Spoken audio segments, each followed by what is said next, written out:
Observe a modern artificial intelligence system in action, and you will see a blindingly fast, continuous explosion of digital activity. Next to it, by comparison, the biological hardware of a human brain seems to operate in slow motion. The mechanical disparity is vast. While a high-end AI chip operates at multiple gigahertz, performing billions of cycles per second, the neurons in your head fire at a maximum frequency of just 200 hertz. On a track, this is the difference between a supersonic jet and a bicycle. For sheer raw power, machines like the Oak Ridge supercomputer represent the current ceiling. It can perform an exaflop, 1 billion mathematical calculations every single second. This millions-fold advantage in calculation speed has led to a persistent assumption that biological intelligence is simply an inferior, slower version of what we've built in the lab. But this assumes that intelligence is primarily a math problem. If we look at how biological systems actually survive, raw calculation speed appears less important than a system's ability to adapt to a changing environment. To understand why nature moved away from brute force speed, we have to look at the power requirements. Pushing a supercomputer to reach an exaflop requires around 20 megawatts of continuous power, enough to sustain a small city. Your brain performs its complex cognitive tasks on approximately 20 watts. That is less power than the bulb inside your refrigerator. This gap exists because of how data is maintained. AI requires constant electrical toggling, flipping billions of transistors between 0 and 1 to process information. The brain uses chemical and structural pathways that can store and process data with almost zero active energy consumption. Evolution forced a trade-off. By capping raw processing speed, the human brain became an outlier in efficiency, outperforming our most advanced supercomputers by several orders of magnitude on a per-watt basis.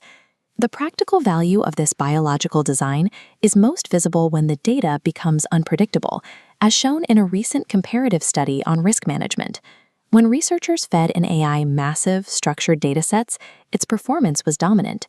It analyzed threats in 2.2 seconds with an 87% predictive accuracy. When the rules are clear and the history is written, the machine is unbeatable. However, when the researchers introduced ambiguous or entirely novel risks, situations where no historical data existed, the AI's accuracy collapsed. It could not calculate a solution for a problem it hadn't seen before. This is where human tajriba, or intuition, excels. Unlike an algorithm, a human manager can take a single chaotic experience from their past and adapt those lessons to navigate an entirely new crisis.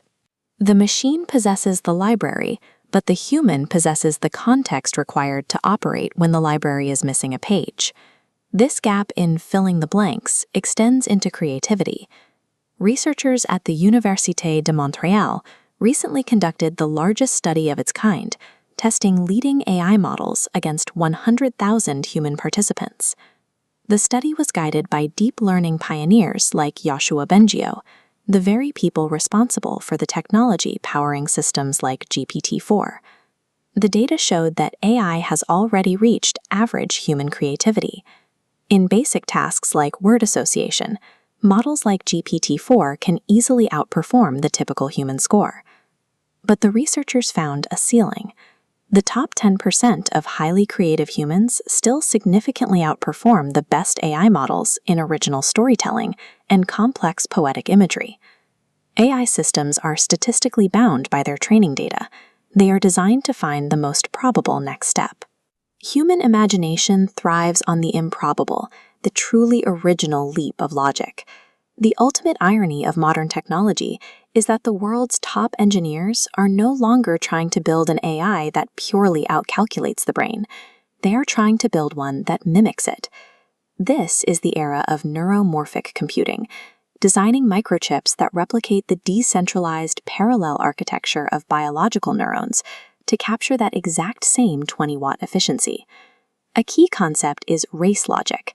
Instead of energy-heavy bit flipping of standard CPUs, signals race down different physical pathways. The signal's timing is the information. Once the first signal solves the problem, the system instantly shuts off all other pathways, mimicking the brain's energy strategy. This movement toward brain-inspired hardware proves that the future isn't about choosing between human and machine. It is about a hybrid model, where AI handles the brute force analysis, while a human provides the adaptive, contextual direction that chips still cannot replicate.